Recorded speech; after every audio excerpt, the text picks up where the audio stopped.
Welcome to the video on how to do a weave weld. The first thing we want to do is we want to create a new program. I've already done that and I've named it Weave Program. If you don't recall how to write a program or to create a program, go back and watch that video first. So now the first thing we want to do is I want to record my home point. So I'm going to go to the Motion tab menu on the left. I'm going to drag a J move into my timeline. Again, air moves are going to be J moves because they're smoother, they're quicker. So I'm going to leave that in there, and then I'm going to go to my Robot Operation tab. I'm going to bring that up. So I've recorded my home point, and now I need to record my approach point. So to do that, I'm going to pull the dead man halfway down.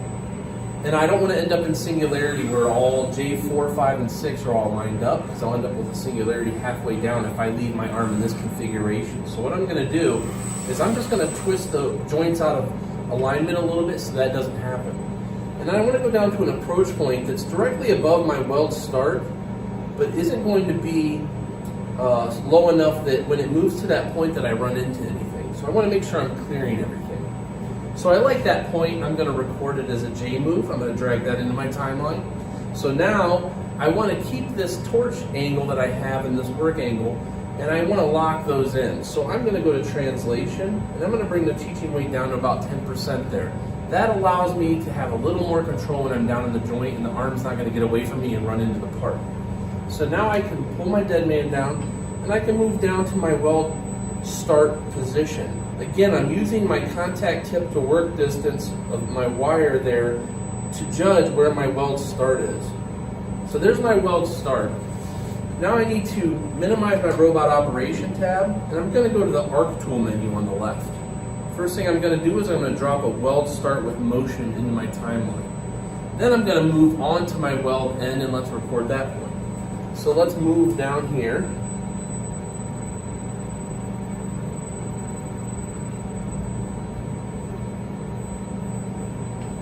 There's our weld end.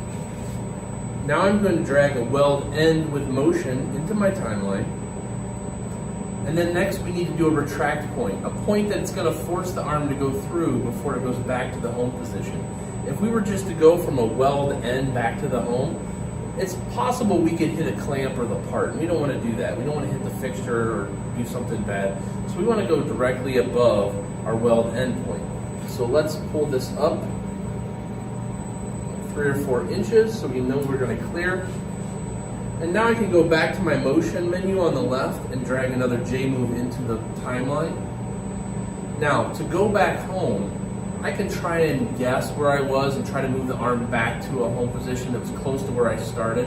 The problem with that is when I go to start the cycle again, it's going to move back to the home position and then move through the system, through the program. I want to avoid that extra time. So I wanted to just go back to the exact point I started from, my exact home position. So the way to do that is I can drag another J move into this point right here. So I've recorded this same point in space for point 5 and 6. But what I'm going to do is I'm going to edit point 6 and make it point 1. So to do that, we're going to select point 6.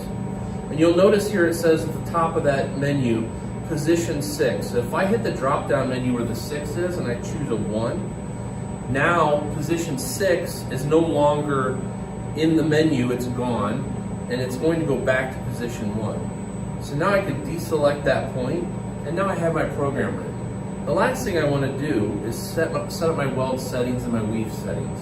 So to do that, we'll go to point 3, we're going to select point 3, and then under weld start motion, there in the center of the screen, I'm going to hit the edit icon.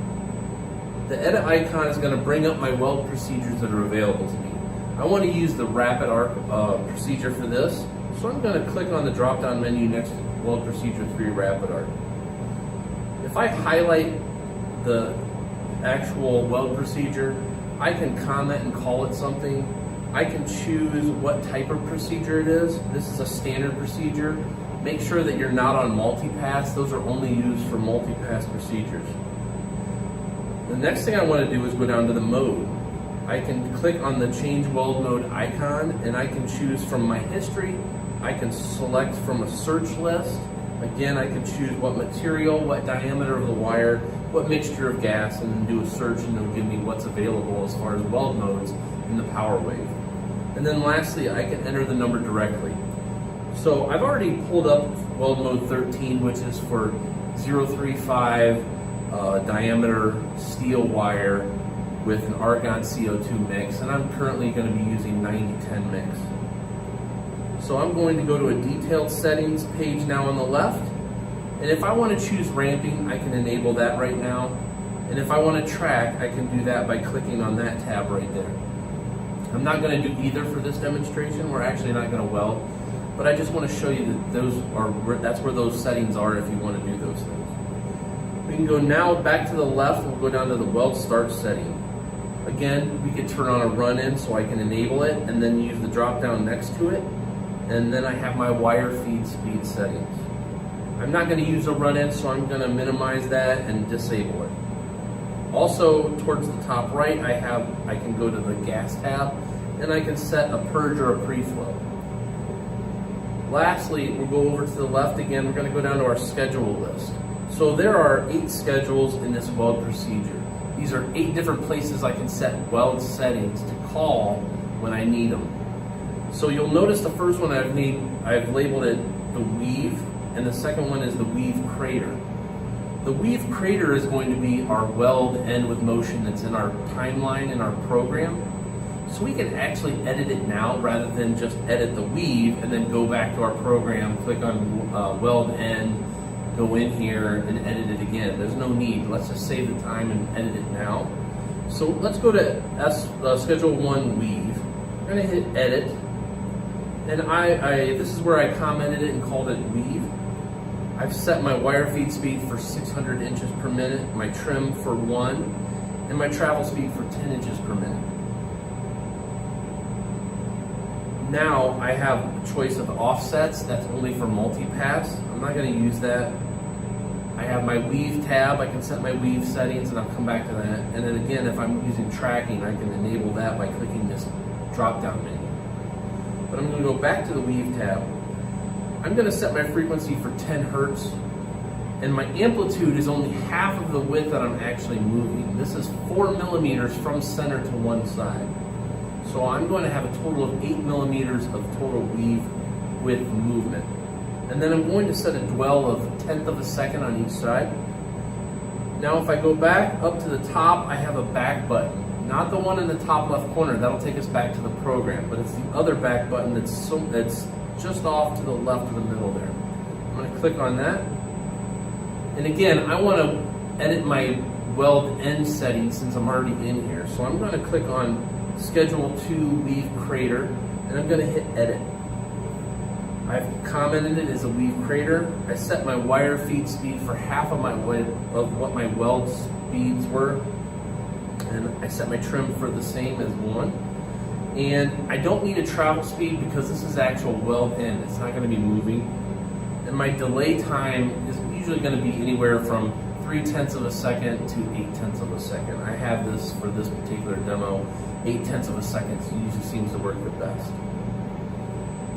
You'll notice that offset, weave, and track are all disabled or turned off because I don't need those for this setting. This is for the weld end. So again, now I'm going to go to the smaller back button that's in the middle there at the top, and you can see all my weave, all my weld schedules there. And then lastly, we'll go back over to the left and we'll click on weld end setting. These by default are set up from the factory. These are generally good weld settings for your burn back and your wire stick.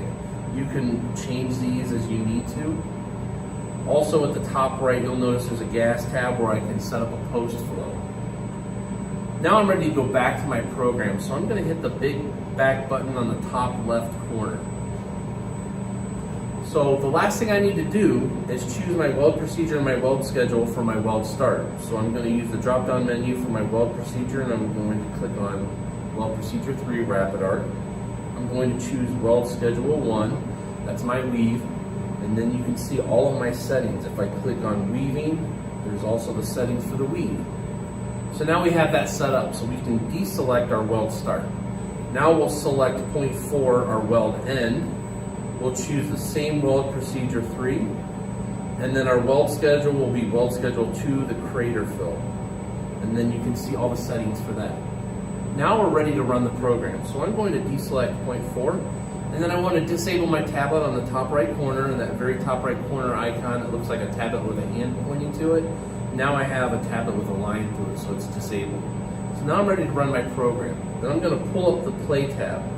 Now remember, if you have the push button, start, stop buttons, you will have to use those. You cannot use this run button here. If I click on run, it's going to tell me that I need to use the remote settings. So I'm going to hit OK.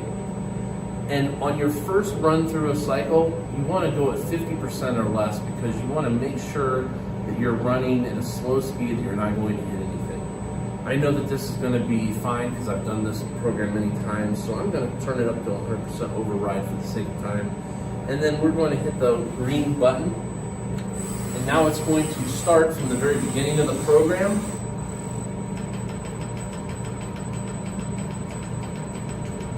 Now, if I wanted to weld, the last thing I would have done is on the very top of the screen in the middle, there's an icon for a welding gun. I can click on that and I can enable or disable the arc. I'm going to keep it disabled for this demo.